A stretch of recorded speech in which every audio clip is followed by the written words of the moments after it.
그때 베드로가 나와 이르되 주여 형제가 내게 죄를 범하면 몇 번이나 용서하여 주리이까? 7번까지 하오리이까?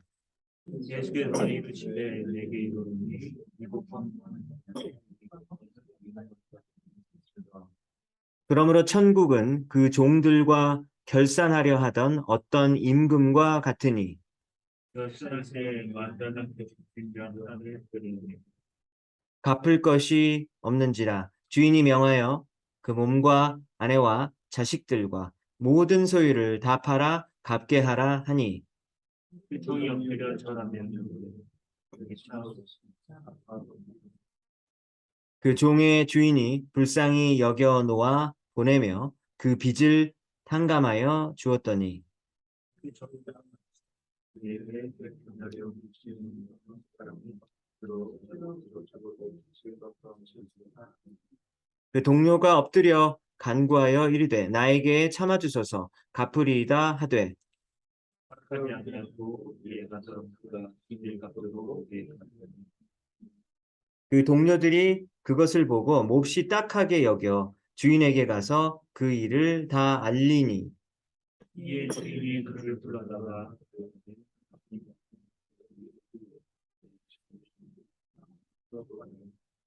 내가 너를 불쌍히 여김과 같이 너도 네 동료를 불쌍히 여김이 마땅하지 아니하냐 하고 주인이 노하여 그 빚을 다 갚도록 그를 목소리 들리는 전기다.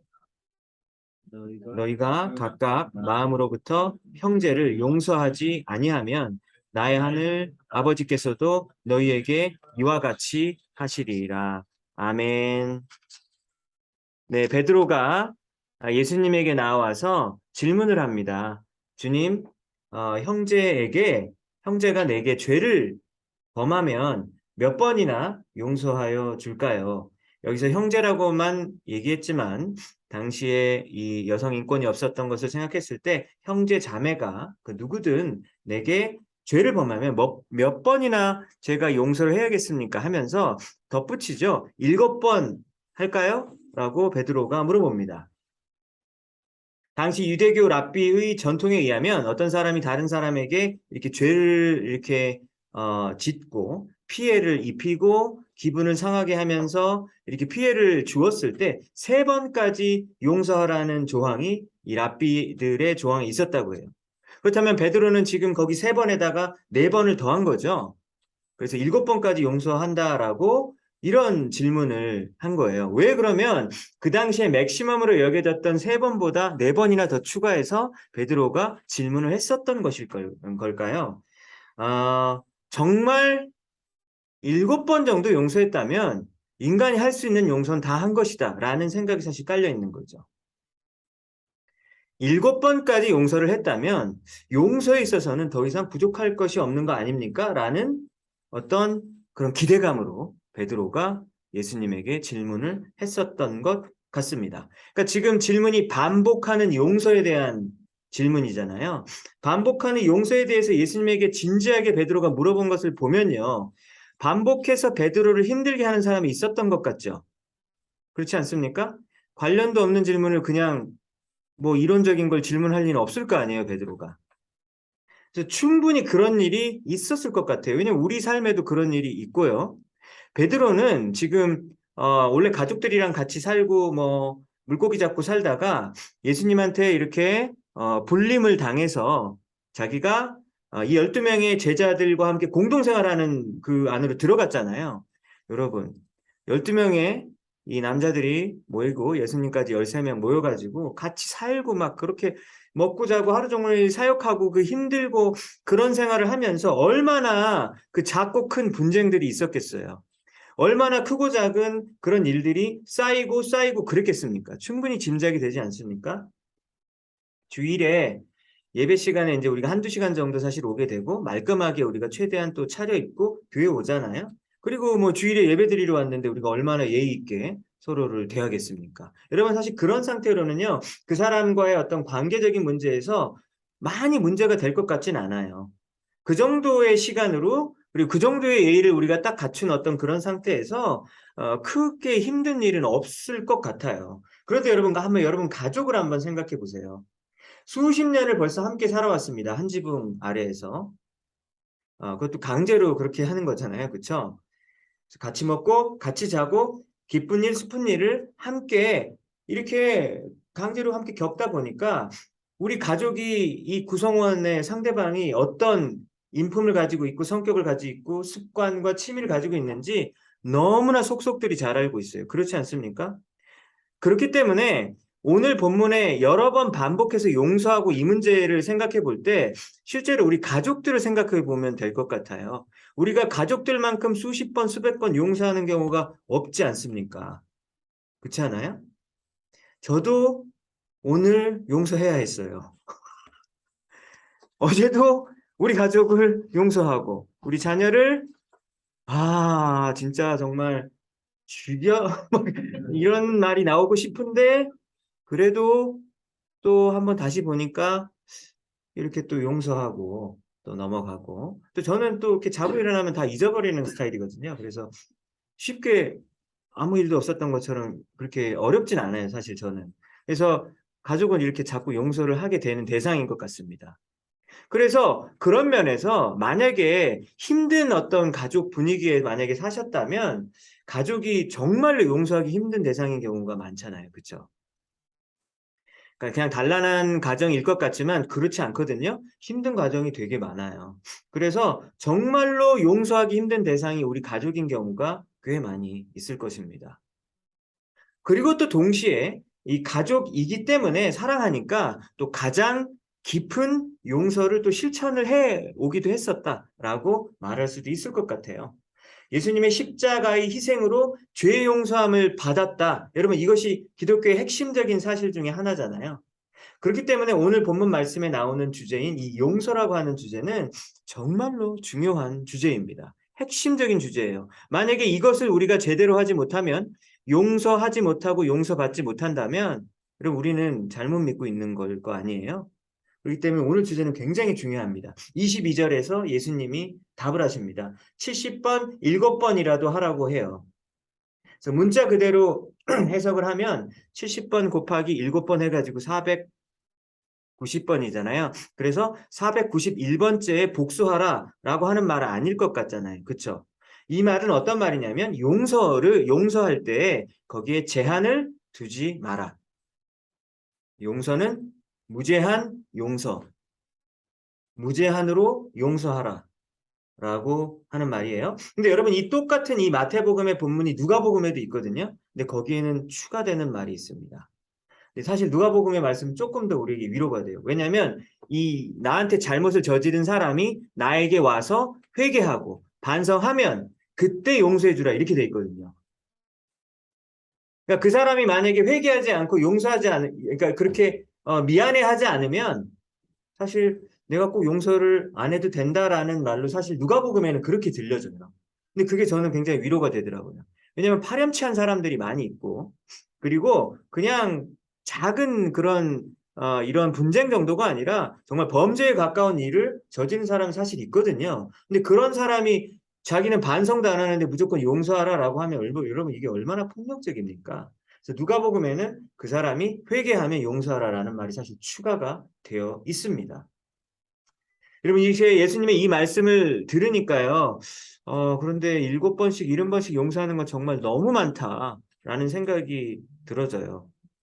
그래서 예수님의 말씀은 우리를 자유케 해야 되는데 자유케 되기는커녕 우리 마음이 더 무거워지고 너무 힘들다. 이걸 어떻게 해? 이건 못 지키는 말이다. 그냥 이런저런만 알고 있고 이거는 그냥 못 지키는 말이다 라는 생각이 여러분 솔직히 들지 않습니까?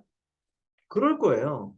여러분 두 번, 세 번 여러분들에게 똑같은 잘못을 해서 평생 안 보는 사람 있잖아요.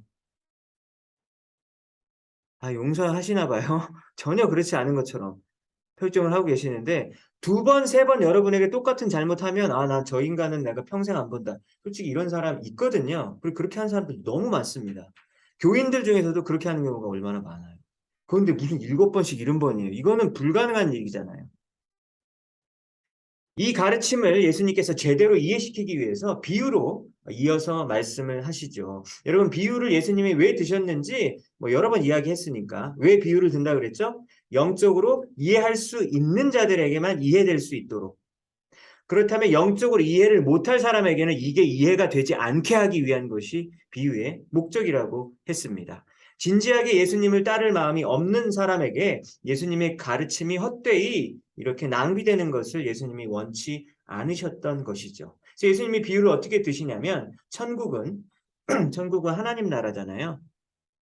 이 세상 나라 말고 천국, 하나님의 나라의 법칙이 온전하게 적용되어지는 그런 하나님의 나라는 무엇과 같냐면 빚을 진 종들과 결산하는 왕들과 같다라고 이렇게 비유합니다. 그래서 어느 날 왕은 모든 걸 다 가지고 있죠.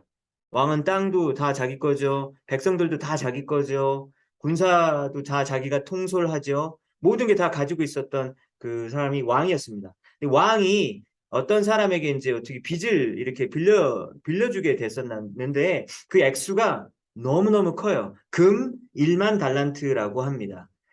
여러분 1달란트, 영어로는 탤런트라고 되어 있는데요. 이 달란트는요. 58에서 80파운드래요. 금. 근데 여러분 금 1파운드가 얼마인지 혹시 아십니까?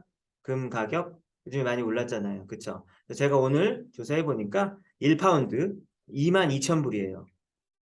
22,000달러니까 진짜 비싸죠.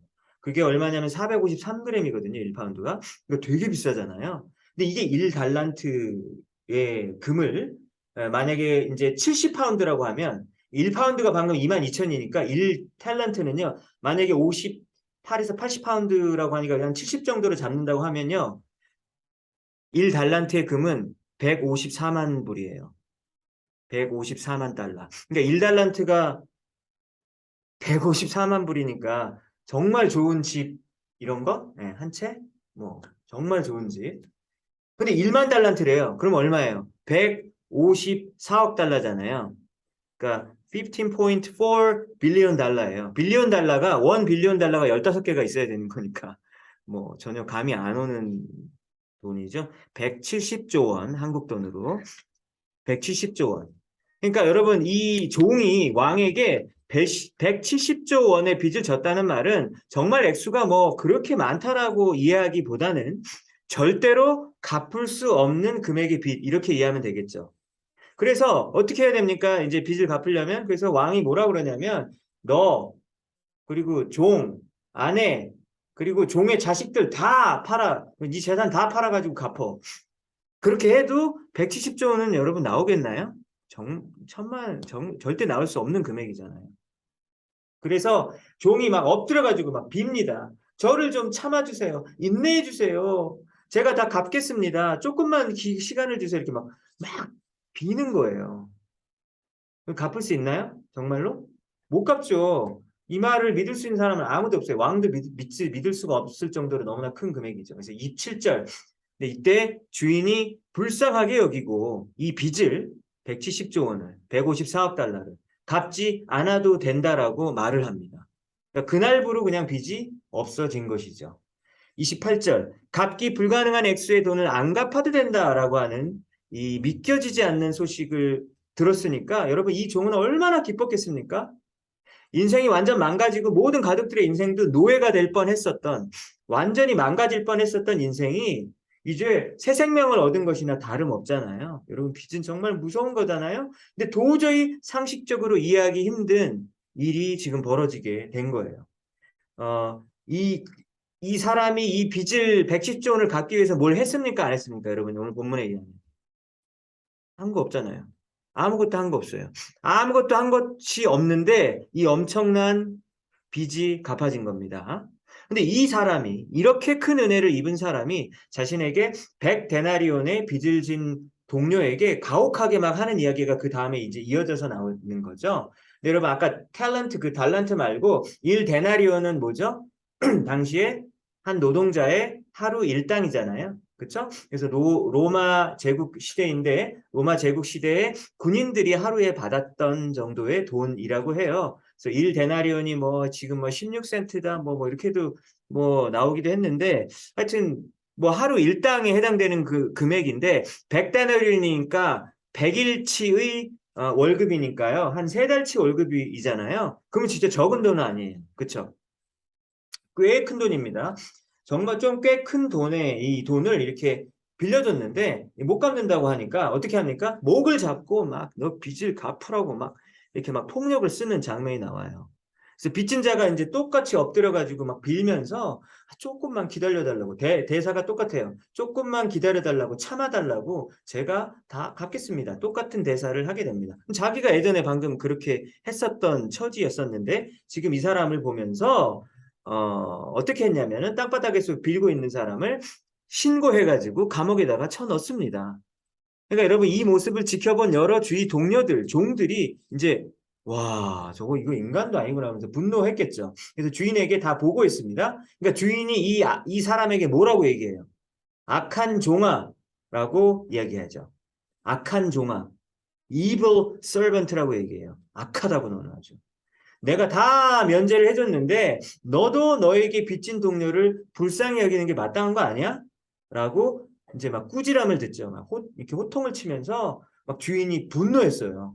그러면서 다시 상태가 어떻게 됐냐면 170조의 빚을 다시 갚으라는 상태가 된 거예요. 그러니까 다시 원상태로 됐죠. 그러니까 다시 그 굴레로 들어가게 되었다라고 하는 겁니다. 그래서 35절에 이 비유를 내리신 것의 결론이 나오게 되는데요. 마음으로부터 너의 마음으로부터 그러니까 이건 진심이겠죠. 네, 진심으로 형제자매를 용서하지 않으면 하나님도 너희를 똑같이 하겠다. 어떻게 해요? 170조 빚을 다시 갚아야 되는 거예요. 그렇게 된다. 이게 여러분 비유의 내용입니다. 여러분 그래서 이 비유를 풀어보면 뭐 너무 좀 자주 많이 들으셨던 얘기잖아요. 그렇죠? 비유를 풀어보면 여기서 주인은 하나님 그렇죠? 그리고 1만 달란트 금을 빚진 자는 누구일까요? 저와 여러분이겠죠? 왜냐면 우리가 하나님에게 죄라는 것을 만약에 빚이라고 생각한다면 엄청난 빚을 날 때부터 지금까지 지었을 것입니다. 그렇다면 1만 달란트가 완전히 없어진 것은요, 어떤 것을 이야기할까요? 우리가 예수 그리스도의 십자가의 희생을 믿음으로 우리의 죄가 없어지는데, 우리의 어떤 죄가 없어지나요? 여러분, 예전에 지었던 과거의 죄들, 현재, 지금 짓고 있는 죄악들, 그리고 여러분, 앞으로 지을 죄도 용서받은 거 맞나요?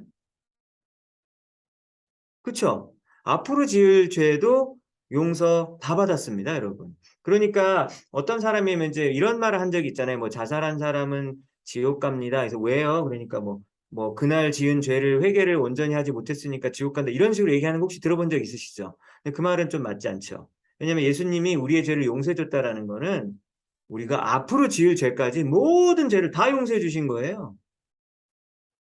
여러분, 그것이 바로 우리가 1만 달란트 빚을 탕감받았다라고 하는 이야기입니다. 100데나리온의 빚을 진 자는 누구일까요?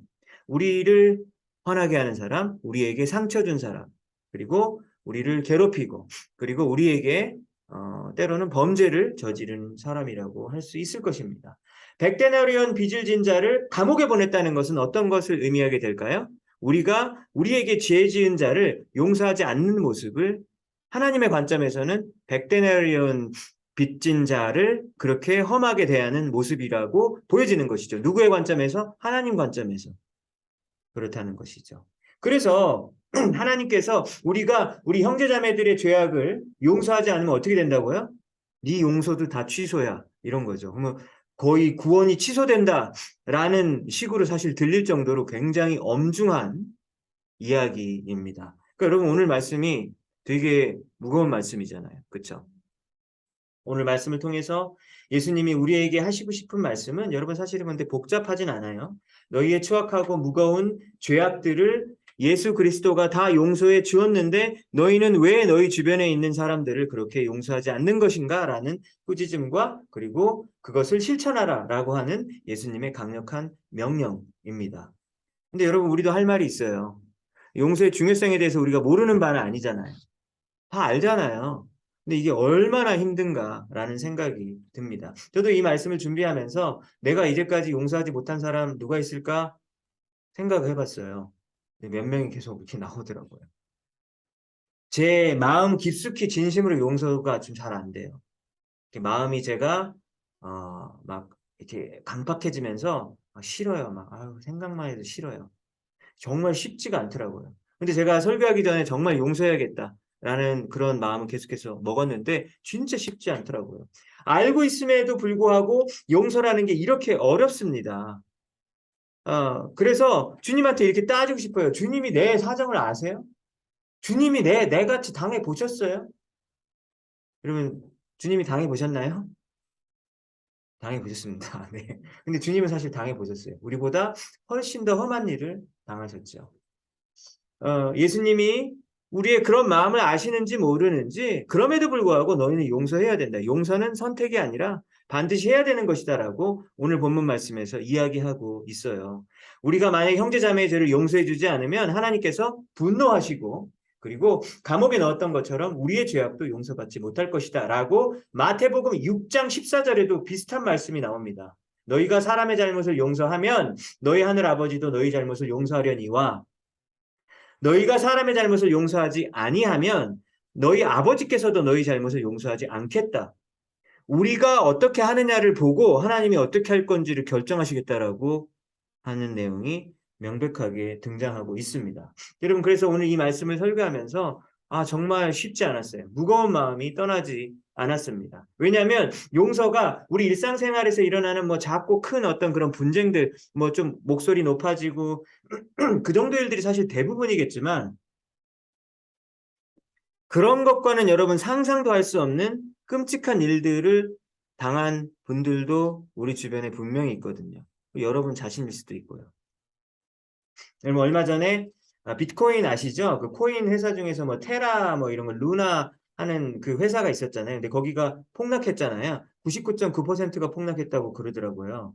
그러니까 거의 뭐 완전히 종이가 이렇게 돈이 휴지 조각이 된 거잖아요. 이제 그것 때문에 수십조 원의 피해를 입었다고 해요. 그렇다면은 전 재산을 잃어버린 사람도 있었을 거고요. 남의 빚을 빌려가 가지고 거기다가 다 이렇게 투자한 사람들도 다 망했을 거 아닙니까? 그러면 여러분 그 가정은 완전히 지금 파괴됐을 거예요.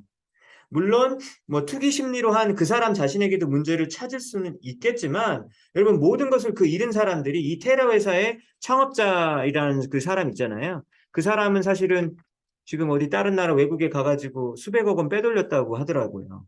그러면 그 사람을 나는 지금 우리 가족이 다 인생이 지금 망하게 생겼는데 그 사람은 수백억 원을 가지고 이렇게 도망가서 산다라는 걸 생각하면 그 사람 용서할 수 있을까요? 진짜 어렵겠죠, 여러분. 또 어떤 사람은요, 범죄에 휘말려서 막 사랑하는 사람이 막 죽기도 합니다. 그러면은 그 가족들에게 그 범죄자를 여기 마태복음 말씀 봐. 예수님이 용서라고 했으니까 그 가해자를 용서해야 합니다. 라고 많은 말을 여러분 할 수 있어요, 없어요? 할 수 없지 않나요? 그런 말을 해서도 안 되는 것이겠어요. 왜냐면 용서라는 건요, 그 당사자가 결정할 일이지 옆에 있는 누군가가 시킬 수 있는 부분은 아닙니다. 그 사람이 하나님 앞에서 신앙으로 결단해야 할 부분이고 그리고 기도하고 용서하고 용서 한 번으로 끝나지 않잖아요. 또 용서하고 또 용서해야 될 일이지 남이 옆에서 시킬 수 있는 것은 아니기라고 하는 거죠. 예수님은 평생 동안 선한 일을 하시면서 살았습니다. 그래서 그 혜택을 입은 유대인들이 어떻게 했어요? 로마 정부에 넘겼잖아요. 그러니까 완전히 배신을 당한 거죠. 내가 병 고쳐주고 귀신 쫓아내주고 먹을 거 주고 함께 해주고 위로해 주었는데 그 사람한테 고소를 당해가지고 로마 제국에 넘겨져서 온몸에 채찍을 입으시고 피부가 다 벗겨지시며 십자가에서 6시간 동안 빨가벗고 매달리셔가지고 예수님이 돌아가셨어요. 막 파리와 온갖 곤충들이 막 입에 들어가고 그렇습니다. 그래서 숨을 못 쉬어가지고 죽은 십자가형으로 죽은 사람들도 많았다고 해요. 처참하게 죽으셨어요. 근데 예수님이 그 십자가 위에서 뭐라고 기도하셨습니까? 하나님, 저들을 용서해 주십시오. 저들이 하는 일이 무엇인지 모릅니다. 라고 기도하셨잖아요. 여러분, 이것은 무엇을 말해주냐면 예수님이 오늘 말씀을 말로만 가르쳐 주시지 않으시고 실제로 그 말을 삶 가운데 실천하셨다라고 하는 것을 보여줍니다. 스테판 알고 있으시죠? 스테판은 예루살렘 교회의 7 지도자 중에 한 명이에요. 전도하다가 돌에 맞아서 죽습니다. 근데 그 돌을 던진 자들을 위해서 무릎을 꿇으면서 뭐라고 기도했습니까? 주님, 이 죄를 저들에게 돌리지 마세요라고 마지막 기도를 올려드리고 죽었잖아요. 여러분, 그렇기 때문에 오늘 이 말씀은 정말로 막중하고 정말로 중요한 말씀인데 용서는 옵션이 아니라 우리가 반드시 해야 할 일임을 하나님이 분명히 말씀해 주시고 있는 거예요. 여러분 신약 성경에만 그런 얘기가 있는 것이 아니죠. 창세기 요셉이 기억나시죠? 요셉은 자신의 10명의 형들이 자기를 팔아갖고 노예 상인에게 넘겼습니다. 그래서 사랑받는 아들에서 이집트에서 노예로 하루아침에 그 인생이 완전히 바뀌었는데 그때 나이가 17살 정도였다고 해요. 그러니까 완전 10대니까 얼마 청소년 시절에 잡혀갖고 30세에 총리가 되기까지 무려 14년이라는 긴 시간 동안 온갖 노예 일을 감당하고 심지어 어떻게 한 일까지 당했나요? 강간범으로 몰려가지고 감옥에까지 들어가서 억울한 옥살이를 했잖아요. 그렇게 다 된 이유가 뭐예요? 형들이 자기를 팔아서 그런 거잖아요. 여러분 용서할 수 있나요? 그게 가족이잖아요. 네가 가족이냐? 차라리 이런 가족이면 없었으면 좋겠다. 이런 생각이 이를 바득바득 그렇게 했었을 것 같아요. 근데 나중에 보니까 요셉이 어떻게 해요? 막 울면서 형들을 용서하잖아요. 왜 울었을까요? 용서가 얼마나 어려웠으면, 그쵸? 정말로 그 긴 시간 동안 나를 이집트로 보낸 것은 누구라고요? 형들이 아니라 누가 보냈다 그래요? 하나님이 나를 보내셨다고 많은 사람들을 구제하기 위해서 나를 보내신 거라는 그 엄청난 그 하나님의 섭리를 통찰하면서 그러면서 형들을 용서할 수 있었습니다. 여러분 오늘 이 말씀을 통해서 우리가 구체적으로 어떻게 용서를 할 수 있을까 한번 생각해 보았으면 좋겠어요. 오늘 말씀에 용서할 수 있는 방법에 대해서도 사실 나오고 있습니다. 첫 번째는 뭘까요? 우리가 다른 사람을 용서할 수 있는 힘과 근거가 무엇인가? 이것입니다. 주인이 우리 자신의 아주 무한한 죄를 이미 용서해 주셨다는 거. 여러분 이것이 바로 우리가 다른 형제 자매들을 용서할 수 있는 근거가 되어지고요. 그리고 용서할 수 있는 힘을 공급해 주시는 유일한 근거가 되는 것이죠. 나에게 피해와 고통을 준 사람을 여러분 용서하려고요. 한번 마음 먹어보시고 용서해야지 막 이렇게 막 되뇌어 보세요. 용서돼요? 안 될걸요? 그렇게 하면 용서 안 돼. 100% 실패할 수밖에 없죠. 우리가 만약에 다른 사람을 용서할 수 있는 힘을 얻을 수 있으려면 하나님의 나를 향한 한량없는 사랑을 묵상하는 것 외에는 없습니다. 나를 무시하고 짓밟고 무리하게 한 자들을 용서하려고 하면요. 화가 더 나면 더 났지 용서가 안 되잖아요. 하나님의 사랑을 묵상하고 그리고 찬양하고 그리고 그 하나님의 사랑 안에 잠기게 되면 여러분 놀랍게도 우리 안에 마음이 치유가 일어나죠. 치유가 일어나서 예전에는 생각만 해도 이가 바득바득 깔기고 너무 싫었는데 치유가 일어나게 되면 여러분 놀라운 일이 벌어지는데 마음에 갑자기 여유가 생기고 그리고 세상이 아름답게 보이기 시작합니다. 이게 정말 어려운 일인데요. 하나님의 사랑 안에 잠길 때 이것이 가능한 것이죠. 우리가 얼마 전에 보았던 사도행전 빌립보라는 도시에 2차 전도 여행을 떠난 바울과 실라가 빌립보에서 열심히 전도하다가 두들겨 맞았죠. 그래가지고 결국은 빌립보 감옥의 피투성이가 돼서 갇히게 되었습니다. 여러분 피투성이가 돼가지고 그날 밤중에 감옥에서 바울과 실라가 뭘 했습니까? 하나님을 막 찬양을 하는 거예요. 하나님을 찬양한 다음에 하나님께서 놀라운 기적을 보여주시는데 감옥문이 열리고 그리고 찾던 수갑이 막 다 채워졌어요. 그때 여러분 간수들이 어떻게 했나요? 왜냐하면 죄수들이 이제 다 도망갔을 거라고 생각하고 죄수들이 도망간 게 발각되면 그 다음날에 어떻게 되죠? 이제 자기 죽는 거예요. 그러니까 내가 저기서 죽임 당하느니 내가 차라리 죽어야겠다 그러고 칼로 찔러서 자살하려고 그랬었어요. 그때 바울이 그걸 옆에서 보고 어떻게 했나요? 가만히 있어야죠. 가만히 있어야죠. 죽게. 내가 한 일은 아니니까. 죽게 놔두면 죽고 그 다음에 감옥을 안전하게 이렇게 탈출할 수 있잖아요. 그럼 그게 보통 사람 생각 아닐까요? 아니, 나는 잘못이 없고 억울하게 감옥에 갇혔고 지금 감옥문이 열렸는데 간수한테 안 잡혀야 되잖아요. 가다가 도망가다 잡히면 또 도망갔다고 더 형량이 늘어날 수도 있으니까 가만 냅뒀으면 됐을 것 같아요.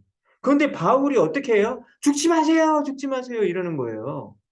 참 오지랖도 어? 왜 그러는 거야 왜? 도망갈 수 있는데. 그래서 뭐라 그래요? 죽지 말라고. 우리 안 도망갈 거라고. 안 도망가고 감옥의 형량을 채우겠다고.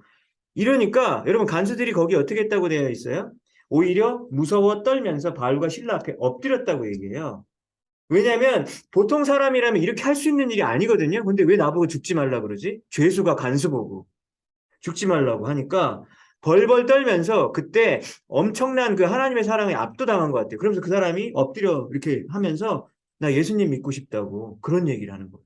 그러면서 온 가족이 세례를 받게 되는 일이 있었습니다. 여러분, 이게 지금 죽지 말라 여러 번 한 그 바울의 그 간수를 향한 행동이 용서잖아요. 그쵸? 맞죠? 간수가 사실 얼마나 믿겠어요. 아, 저 인간 나를 이렇게 막, 지키고 있고. 다 미웠을 거예요. 그런데 그 간수를 용서하는 그 모습이 보이잖아요. 어떻게 이런 용서가 가능했는가? 저는 이렇게 봐요. 그날 밤에 하나님의 사랑을 찬양했잖아요. 바울과 실라가. 충만했잖아요. 성령 충만하니까 이제 더 이상 뭐 미래가 두렵지 않은 겁니다. 그러니까 뭐 감옥에 있으나 감옥 밖에 있으나 주 하나님 계신 곳이 천국이다라는 것이 믿어지니까 말리는 거죠. 그렇지 않나요? 정말 충만하면 그런 일이 벌어질 수 있습니다. 너무 마음에 여유가 있다 보니까 간수를 위로하는 죄수가 될 수 있는 것이죠. 여러분, 이 이야기 보니까 장발장 이야기 생각나잖아요. 은초대를 이렇게 막 훔쳐갔던 장발장이 경찰이 끌려갖고 와가지고 신부님, 애 맞죠? 도둑놈 맞죠? 딱 이러니까 신부가 어떻게 줬어요? 아니라고, 내가 선물 준 거였다고. 아, 근데 사실 놓고 간 게 있다고. 더 주잖아요. 그래서 그 사랑을 받고 장발장의 인생이 변화되잖아요. 여러분, 그 모습이 바로 하나님의 사랑과 그 용서를 받은 자이고, 그리고 그 용서를 우리 삶 가운데 실천했을 때, 그 용서를 해준 사람도 변화가 되어지고, 심지어 그 용서를 받는 사람마저도 살릴 수 있는 엄청난 능력이 이 용서라는 것 안에 있다라는 사실을 배우게 됩니다. 여러분, 우리는 다른 사람을 어떻게 용서할 수 있을까요? 어떻게 해야 될까요? 하나님의 사랑을 묵상하고 찬양하고 하나님께 영광 돌리고 하나님의 사랑 안에 깊이 잠기고 거할 때 우리는 드디어 다른 사람을 용서할 수 있을 줄로 믿습니다. 여러분, 두 번째 마지막입니다. 우리는 그러면 어떻게 또 용서할 수 있을까요? 여러분, 오늘 본문에 보면요, 주인이 1만 달란트 빚진 자를 용서할 때 어떻게 여겼다고 나와 있죠? 불쌍히 여겼다. Take pity on 이렇게 돼 있어요. 불쌍히 여겼다. 그래서 빚을 다 면제해 줬어요. 이런 100데나리온 빚진 자가 막 살려달라고 빌 때 이 종은 어떻게 했습니까? 불쌍히 여기지 않았다라고 나와 있어요. 그리고 주인이 불러갖고 막 화내면서 야, 내가 너를 불쌍히 여겼는데 그런 것처럼 너도 네 동료를 불쌍히 여겨야 되는 게 맞지 않냐? 이렇게 얘기하잖아요. 여러분, 여기 이 본문에 불쌍히 여기다가 굉장히 많이 나오죠. 그렇죠? 그래서 이게 mercy 아니면 pity라고 영어 성경에서는 번역하고 있어요. 불쌍히 여기는 겁니다. 하나님의 자비와 긍휼을 의미하는 거예요. 여러분, 그리고 난 다음에 면제가 됐어요. 불쌍히 여기고 난 다음에 그 다음에 면제가 된 거 보이세요? 불쌍히 여겨야 면제가 됩니다. 불쌍히 여겨야 용서가 가능하다는 얘기예요. 그러면 그 미운 사람이 어, 불쌍하게 보여질 때 값싼 동정은 아니죠. 정말로 저 사람의 인간이라는 존재가 사실은 다 별 볼 일 없잖아요. 그렇지 않습니까? 다 자기 잘난 줄 알고 살지만 막상 자세히 들여다보면 뭐 대단한 사람 한 명도 없어요. 그렇지 않나요? 용서가 가능하기 위해서는요, 그 사람이 불쌍히 여겨질 때 그 다음에 용서가 가능합니다. 여러분, 혹시 김창옥이라는 강사 혹시 들어보셨나요? 김창옥? 네, 유튜브에 많이 나오고, 뭐, 세바시 강의도 나오셨고, 뭐, 서울여대 강의도 하시고 그러시잖아요. 근데 그 강사가 이제 대인관계, 뭐, 소통에 대해서 강의를 많이 하시는데, 이분이 이제 자기 아버지에 대한 얘기를 어느 날 했어요. 혹시 얘기를 다 아시는 분도 있겠지만, 제주도에서 평생을 살아오면서 아버지가 평생 동안 노름하고 막 그 도박하면서 재산을 다 써버리고 엄마가 힘들게 벌어온 돈 또 술 먹고 노름하면서 다 써버리고 얼마나 미워요. 그러면서 술 취해가지고 어머니 때리고 가족들 때리고 그랬으니 여러분 아들이 이 아버지를 용서할 수 있어요 없어요? 그럼 정말 용서하기 힘들겠죠. 재산도 다 까먹어 아버지 욕할 때 노릇 안 해 남편 노릇도 못해 그래서 때리기까지 해요. 여러분 이거 어떻게 용서할 수 있어요? 하여튼 그런 식으로 이렇게 하다가 이제 자라서 지금은 자기는 이게 굉장히 유명한 강사가 되셨죠. 그래서 어느 날 이렇게 막 뭐 일하고 있는데 갑자기 전화가 제주도에서 왔대요. 근데 보니까 어디냐고 그러니까 치과 치과에서 전화가 왔다고 합니다. 그래서 여기 아버지가 여기 치과에 오셨는데 치료비가 없는데 혹시 치료비 내줄 생각 있냐고 그 치과에서 전화를 대신 해준 거예요. 그래서 하도 어이가 없어가지고 뭐 되게 비쌌겠죠? 그래서 뭐 그러면 뭐 그렇게 하시라고 그래서 치료비를 다 내드렸대요.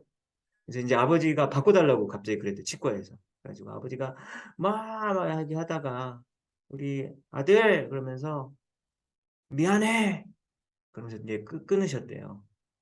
이제 그러면서 자기가 마음이 막 너무 이제 안 좋고 막 그랬다고 해요. 그래서 공항에서 어느 날 다시 아버지를 이제 만나게 됐대요. 만나게 됐는데 그렇게 평생 동안 미웠던 그 아버지가 이렇게 막 어깨가 이렇게 한쪽이 올라가고 한쪽이 내려가는 모습을 그때 처음 보였대요. 그래서 우리 아버지가 어쨌든 평생 동안 육체 노동 하시면서 많이 늙으셨구나. 그러면서 고생하신 흔적이 온몸에 이렇게 역력해 하는 그런 모습이 그리고 뒷모습이 보이기 시작했다고 해요. 그래서 이분 말에 의하면 뒷모습이 보이기 시작하면 그 사람을 사랑하게 된 거다. 이런 말을 하더라고요. 여러분, 이 뒷모습이 보여졌다라는 말이 무슨 말일까요? 제가 봤을 때는 오늘 본문에 의하면 그 사람이 불쌍하게 보여지는 것. 그 사람을 자비와 긍휼의 눈으로 보기 시작했다라는 이야기로 들려졌습니다. 여러분, 그렇게 그 사람이 보여질 때 용서가 가능할 수 있죠. 그렇겠죠. 여러분, 이 말씀을 통해서 용서는 강요할 수 있는 일이 아니다. 그리고 하나님도 여러분에게 강제로 오늘 용서해야 되실 분들이 여러분 각자 있으실 텐데 여러분들한테 오늘 저녁에 당장 용서하라고 막 강제로 밀어붙이지는 않으실 것 같아요. 하지만 우리가 하나님의 사랑을 깊이 묵상하고 알고 깨달을 때 우리에게 죄 지은 사람들, 우리를 무시한 사람들, 그리고 우리를 짓밟았었던 사람들을 자비의 눈으로 언젠가 바라볼 수 있을 줄로 믿습니다. 그렇게 될 때 우리가 그들을 용서하고 우리가 먼저 자유함을 누리고 또 그리고 그 사람도 언젠가는 또 하나님의 사랑을 받고 뉘우치고 회개하며 주님 앞에 돌아오는 그런 아름다운 역사가 우리의 삶을 통해서 이루어질 줄로 믿습니다. 네. 오늘 우리 말씀을 생각하시면서 우리 시간에 우리 다 같이 기도했으면 좋겠습니다.